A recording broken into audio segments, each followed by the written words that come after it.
जनपद रामपुर की विधानसभा बिलासपुर में देर रात सपा नेता आजम खान ने एक जनसभा को संबोधित किया और सपा प्रत्याशी आसिम राजा के लिए जनता से वोट मांगे।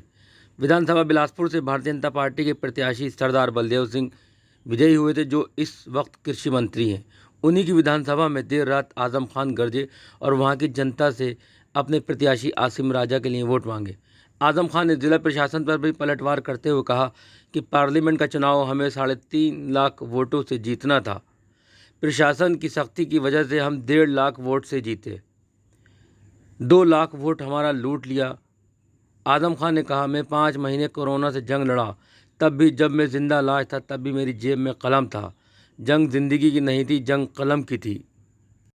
इसलिए आपसे कहना चाहते हैं कि अगर लोकतंत्र की हिफाजत नहीं करोगे तो जालिम इतना ताकतवर हो जाएगा कि आपको सांस लेने तक नहीं देगा।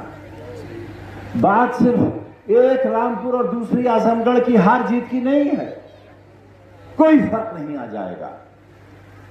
लेकिन आपने तो बिलासपुर की सीट हार दी, आपने तो हमारे मुंह पे कालक लगा दी। हम किस बात के लिए जेल में थे, हम किस बात के लिए माफिया कहलाए थे? कोई एक जमीन हमारे नाम पर है?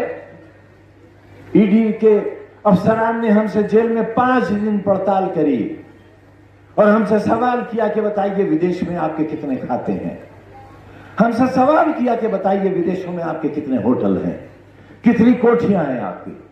एक फकीर आदमी से हिंदुस्तान की हुकूमत ये सवाल कर रही है जो गली के अंदर रहता है कि बताइए दुनिया में आपकी कितनी जायदादें हैं। मैंने कहा कि तुम्हारे सवालों पर मुझे ना गुस्सा आ रहा है, ना अफसोस हो रहा है, बल्कि इस बात पर शर्म आ रही है कि मैं कहां पैदा हो गया।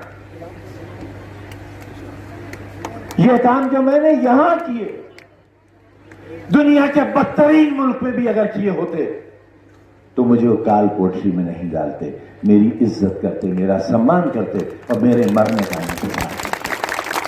आज फिर आए हैं आपके पास, बहुत आते हैं आपके पास, हमेशा मांगने के लिए आते हैं आपके पास भिखारी बनकर, कभी अपने लिए कभी अपनों के लिए। हमने जीती पार्लियामेंट, हमें 3.5 लाख वोट से जीतना था, लेकिन इंतजामिया ने जो सख्ती और जो जुल्म कर रखा था उसके नतीजे में हमारी जीत 1.5 लाख रह गई, 2 लाख वोट हमारा लूट लिया गया। हम आज कहते हैं ईमानदारी से चुनाव लड़ा दो हमारे खिलाफ, देश का कोई नेता आ जाए, अगर हम हार जाए तो हमारा सर उतार देना। ये दावा इसलिए करते हैं कि दामन बेदाग है, जमीन पर कोई इल्जाम नहीं है। और जब इतनी सच्चे और इतने हौसले के साथ कहने आया हूं और फिर भी अगर बात आपके दिल से नहीं उतरती तो लोकतंत्र नहीं बचेगा, इंसानियत नहीं बचेगी, इंसानों को जीने का हक नहीं बाकी रह जाएगा। क्या हो रहा है मालूम नहीं है, टीवी खोलो तो दहशत होती है। मैं आज से कसम खाकर कहता हूं, जब से आया हूं मैंने एक दिन खबर नहीं देखी है, क्योंकि जब टीवी खोलिए सिवाय लूट, बर्बादी, तबाही, इंसानी नफरत, इसके सिवा कुछ देखने को नहीं मिलता, कुछ सुनने को नहीं मिलता। लोग कहते हैं कि आप क्यों जिंदा हो ये हम नहीं जानते। 5 महीने कोरोना की जंग लड़ा हूं, मेरी जिंदा लाश आपने देखी है टीवी पर भी, अखबारों पर भी।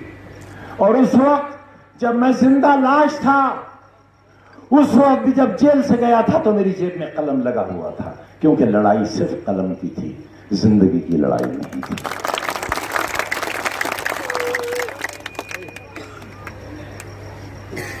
मेरे कितने सवालों का जवाब दोगे? मेरे किस दर्द का हिसाब दोगे?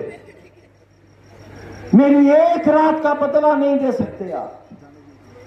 जो तकलीफ मैंने उठाई है, एक रात 1 बरस के बराबर थी। मैंने सारी जिंदगी तुम्हारे लिए वक्त की है।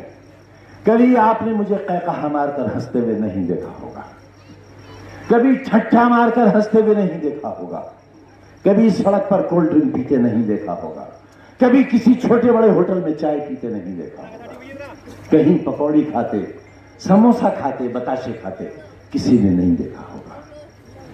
मैंने बचपन भी बुजुर्गी में गुजारा है, मैं बचपन में भी कभी नहीं हंसा हूं, इसलिए कि मैं जानता था कि मैं उस समाज से हूं जहां मुस्कुराहटें हराम होती हैं, हमें मुस्कुराहटें उन्हें देना है। और इसी ख्वाहिश में जिंदगी का एक लंबा सफर गुजारकर मैं यहां तक चला आया हूं और आपसे आज आसिम राजा के लिए मांगने